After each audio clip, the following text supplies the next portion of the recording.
So Delhi సుల్తాన్ల కాలంలో మనం ఇప్పటివరకు పరిపాలన గురించి చూసాం, ఏ విధంగా రాజ్యాన్ని డివైడ్ చేసుకున్నారో మొత్తం. ఇప్పుడు ఆర్థిక వ్యవస్థ, వీళ్ళకి ప్రధానంగా ల్యాండ్ రెవెన్యూ అనమాట, భూమి శిస్తు. వీళ్ళకి వచ్చే ప్రధాన ఆదాయం ఏంటంటే భూమి శిస్తు. సో అందరూ కూడా పన్ను కట్టేవాళ్ళు. ల్యాండ్ రెవెన్యూ, భూమి శిస్తు అనేది ప్రధానమైన ఆదాయం ఎవరికి? ఢిల్లీ సుల్తాన్ల యొక్క ఖజానాకి, అంటే రాయల ఖజానా ఉంటుంది అందులో. వీళ్ళు ఎంత పే చేయాలంటే 1/3 అనమాట. సో 1/3, సో 1/3 టు హాఫ్ అనమాట. 1/3 లేదా 1/2 కూడా ఉండేది అనమాట, హాఫ్. ఇలా వీళ్ళు పే చేయాలి. అంటే 33% అంటాం కదా, 33% లేదా 50% ఇలా ఉండేది, అంటే ఏరియాని బట్టి. ఈ విధంగా ట్యాక్స్ పే చేయాలి.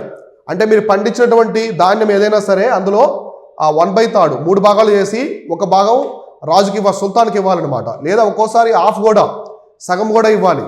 అటువంటి ల్యాండ్ రెవెన్యూ అనమాట. ఈ భూమి శిస్తు అనేది ఉండేది ఆ కాలంలో, ఢిల్లీ సుల్తాన్ల కాలంలో. తర్వాత ఇక్కడ చూడండి, ఇక్తా ల్యాండ్ అని చెప్పేసి ఉండేది. ఇక్తా ల్యాండ్, ఇక్తా భూమి అంటారు. ఇక్తా భూమి ఏంటి? ఇక్తా భూమి అంటే ఏంటంటే land that officials received as ఇక్తాస్ like payment for the their service. అంటే కొంతమంది ఉన్నతాధికారులకి ఆ కాలంలో, ఉన్నతాధికారులు ఢిల్లీ సుల్తాన్ల కాలంలో కొంతమంది ఉన్నతాధికారులకి ఉచిత భూమి ఇచ్చిందనమాట ప్రభుత్వం. వాళ్ళు చేసిన సేవలకి కొంత ఉచిత భూమి. సో ఉచిత భూములు ఇచ్చారు. దీన్ని ఏమంటారంటే ఇక్తా ల్యాండ్ అంటారు. ఈ ఇక్తా సిస్టమ్ని తీసుకొచ్చింది ఎవరంటే మొట్టమొదటిసారిగా ఇల్టుట్మిష్ అనమాట. కుతుబుద్దీన్ ఐబక్ తర్వాత వచ్చినటువంటి ఇల్బారీ వంశానికి చెందిన ఇల్టుట్మిష్ ఇక్తా సిస్టమ్ తీసుకొచ్చాడు. కొంతమంది ఉన్నతాధికారులను నియమించి ఆయన చహల్గానీ సిస్టమ్ కూడా తీసుకొచ్చాడు. 40 మంది మిలిటరీ ఆఫీసర్స్ ద్వారా రూలింగ్ చేయడం. ఈ యొక్క ఇక్తా సిస్టంలో ఉన్నతాధికారులకి ఉచిత భూములు ఇచ్చేవాళ్ళు, పన్ను లేని భూములు అనేది ఇచ్చేవాళ్ళు అనమాట. ఓకేనా? ఇలా తర్వాత ఖలీసా ల్యాండ్, మళ్ళీ ఇంకోటి ఉంటుంది అనమాట. ఇందులో వచ్చేసి ఖలీసా భూమి. ఇక్తా భూమి అంటే ఉన్నతాధికారులకు ఉచితంగా ఇచ్చేది. ఖలీసా భూమి అంటే directly controlled by Sultan. So revenues designated for the royal court, royal houses hold. ఇది డైరెక్ట్గా సుల్తాన్ అధీనంలో ఉండే భూమి అనమాట. సుల్తాన్ యొక్క అధీనంలో ఉండే భూమిని ఏమంటారంటే ఖలీసా భూమి అంటారు. ఇక్తా భూమి అంటే ఉన్నతాధికారులకు ఇచ్చే భూమి. ఇలాంటివి టెర్మినాలజీస్ బాగా చూసుకోండి. ఇక్తా భూమి అంటే ఆ సుల్తాన్ దగ్గర పనిచేసే ఉన్నతాధికారులకి, మత పెద్దలకి, వాళ్ళు ఉంటారు, వాళ్ళందరికీ ఇచ్చే భూములు అనమాట, ఉచితంగా ఇచ్చే భూములు. మాన్యాలు అంటాం కదా, మన రాజులు అప్పట్లో మాన్యాలు ఇచ్చారు కదా బ్రాహ్మణులకి, కొందరు సేవ చేసిన వాళ్ళకి, అలా అనమాట. మళ్ళీ ఖలీసా ల్యాండ్, ఖలీసా భూమి అంటే సుల్తాన్ యొక్క అధీనంలో ఉండే భూమి. అంటే రైతులు, గ్రామాలు కాకుండా ఆయన అధీనంలో ఉండే భూమిని ఖలీసా అని చెప్పేసి పిలిచేవాళ్ళు. తర్వాత ఇనాం ల్యాండ్. సో ఇంకోటి వచ్చేసి ఇనాం భూమి, ఈ కాలంలోనే ఇనాం భూమి. సో ఇంకోటి వచ్చేసి ఇనాము భూమి అంటారు. సో మనకి ఇప్పటికి వింటూ ఉంటాం ఇనాం భూమి అంటే. సో రిలీజియస్ లీడర్స్ అనమాట. ఇది ఎస్పెషల్లీ మతాధికారులకి, మత పెద్దలకి. సో మత పెద్దలు లేదా సంస్థలు, మత సంస్థలకి, కేవలం మతానికి సంబంధించినవి. అప్పట్లో మతం ఏంటి? ఇస్లాం ఉన్నది ఎక్కువ. సో ఇస్లాం మత పెద్దలకి లేదా ఇస్లాం మత సంస్థలకి ఇచ్చేవాళ్ళు అనమాట ఇనాం భూమి అనేది. కాబట్టి ఇలా భూమి అనేది 3 రకాలుగా ఉండేది ఆ కాలంలో. సో ఏ భూములు ఉన్నాయి?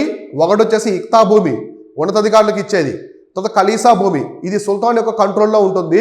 అక్కడి నుంచి వచ్చే మొత్తం ఖజానా అంతా కూడా రాయల్ ఖజానాకి వెళ్ళిపోతుంది. చివరిగా వచ్చేసి ఇనాం భూమి.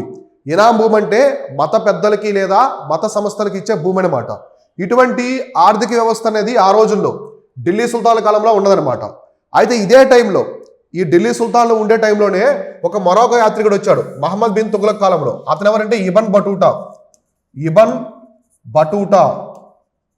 బటూటా వచ్చాడు. ఇతను ఎవరంటే మొరాకో యాత్రికుడు.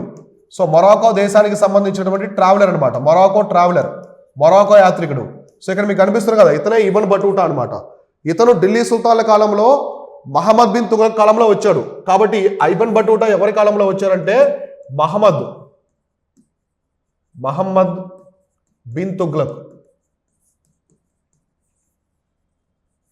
సో మహమ్మద్ బిన్ తుగ్లక్ కాలంలో వచ్చాడు అనమాట. సో మహమ్మద్ బిన్ తుగ్లక్ కాలంలో ఈయన ఒక ఆస్థానాన్ని సందర్శించాడు. ఎవరు? Ibn Battuta. అయితే ఆయన వచ్చినప్పుడు ఆయనకు బుక్ రాశాడు, రిహాలా అని, కితాబుల్ రిహాలా అని చెప్పుకున్నాం కదా.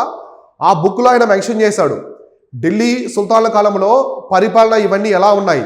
సో ఇవన్నీ ఎలా ఉన్నాయని చెప్పేసి ఆయన కొన్ని రాసుకున్నాడు. అందులో ప్రధానమైనది నేను చెప్పింది పోస్టల్ సిస్టమ్ అనమాట. పోస్టల్, ఇప్పుడు మన పోస్టల్స్ ఉన్నాయి కదా, ఈ పోస్టల్ విధానం గురించి, పోస్టల్ వ్యవస్థ గురించి చెప్పాడు. సో ఢిల్లీ సుల్తాన్ల కాలంలో పోస్టల్ వ్యవస్థ అనేది 2 రకాలుగా ఉంది. సో 2 రకాలుగా ఇక్కడ పోస్టల్ వ్యవస్థ అనేది ఉందని చెప్పారు. పోస్టల్ అంటే ఏంటి? ఒక ప్రాంతం నుంచి ఇంకో ప్రాంతానికి సమాచారాన్ని పంపడం. ఇప్పుడు మన పోస్ట్ కార్డ్స్ రాసేవాళ్ళం అప్పట్లో 90s. సో ఇవన్నీ లెటర్స్ రాసేవాళ్ళు. అంటే ఇక్కడ సమాచారాన్ని అక్కడ తెలియపరచడం. ఇటువంటి పోస్టల్ విధానం అనేది ఢిల్లీ సుల్తాన్ల కాలంలో, ఎస్పెషల్లీ ఇబ్న్ బటూటా వచ్చినటువంటి మహమ్మద్ బిన్ తుగ్లక్ కాలంలో 2 రకాలుగా ఉందని చెప్పారు. ఒకటి వచ్చేసి ఏంటంటే ఉలుక్ అనమాట, అంటే హార్స్ పోస్ట్ అంటారు. సో ఇక్కడ రాస్తాను. ఒకటి వచ్చేసి ఉలుక్ అనమాట.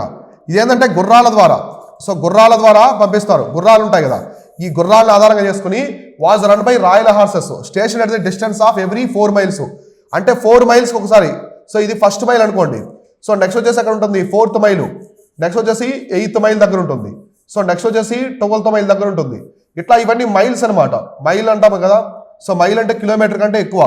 సో కాబట్టి ఇలా ఒక్కొక్క మైలు 4 miles ఒక హార్స్ ఉంటుంది అనమాట. ఇక్కడ గుర్రం ఉంటుంది, ఇక్కడ నుంచి ఇక్కడికి చేరవేస్తుంది, ఇక్కడ నుంచి ఇంకో గుర్రం చేరవేస్తుంది, ఇక్కడ నుంచి ఇంకో గుర్రం తీసుకెళ్తుంది. ఇట్లా గుర్రాల ద్వారా, అంటే ఈ గుర్రాలు కూడా రాజుకు సంబంధించినవి, బాగా వాటి శిక్షణ ఇచ్చుంటారు. ఆ గుర్రాలకి పెద్ద సంచులు లాంటివి వేసి అందులో లెటర్స్ అన్ని వేసి వీళ్ళు రాసినవి రాజపత్రాలు అవన్నీ ఉంటాయి, అనౌన్స్మెంట్స్ అవన్నీ అందులో వేసి ప్రతి 4 మైళ్ళకి ఒక గుర్రం అనేది ఉండేదన్నమాట. ఇక్కడ నుంచి వీళ్ళకి ఇస్తే వీళ్ళు తీసుకెళ్ళి ఇక్కడ ఇస్తారు. ఆ విధంగా పోస్టల్ విధానం అనేది ఢిల్లీ సుల్తాన్ల కాలంలో ఒకటి ఉలుక్ అనమాట. ఉలుక్ అంటే గుర్రాల ద్వారా. ఇంకోటి వచ్చేసి దావా అనమాట. ఇంకోటి వచ్చేసి దవా. సో దవా అంటే ఫుట్ పోస్ట్ అనమాట, అంటే distance of 1/3 of a mile. So ఇదేంటంటే మనుషులే. సో ఇందులో మనుషులు ఇవ్వాలి. సో మనుషులే వెళ్ళి ఇవ్వాలి. ఇది 1/3 of a mile అనమాట. సో మైల్లో 1/3 వంతు. ఫస్ట్ ఇది అనుకోండి 1/3, అంటే మైల్లో ఒక భాగం. సో ఇక్కడ నుంచి మళ్ళీ ఇక్కడికి, సో ఇక్కడ నుంచి ఇక్కడికి, అంటే ఇదంతా కలిపి ఒక మైలే. సో ఇదంతా ఒక మైలే అనమాట. సో మైల్లో ఇదొక భాగం, ఇదొక భాగం, ఇదొక భాగం, ఇట్లా ఉండేవాళ్ళు. ఇలా మనుషులు, గుర్రాలు ఈ విధంగా అయితే ఇచ్చేవాళ్ళు అనమాట. పోస్టల్ సిస్టమ్ అనేది ఈ విధంగా ఉన్నది. ఈ పోస్టల్ విధానం అనేది ఈ విధంగా ఉన్నదని చెప్పేసి ఎవరు చెప్పారు? Ibn Battuta. సో మరొక యాత్రికుడు ఇబ్న్ బటూటా చెప్పాడు. ఈ ఇబ్న్ బటూటానే మహమ్మద్ బిన్ తుగ్లక్ ఆస్థానాన్ని సందర్శించాడు. ఆయన ఇతన్ని కాజీగా అపాయింట్ చేశాడు, కాజీగా నియమించాడు. కాజీ అంటే ఏంటి? న్యాయమూర్తి అనమాట. ఢిల్లీలో న్యాయమూర్తిగా అతన్ని నియమించాడు. ఓకేనా? ఇంతవరకు క్లియర్ కదా?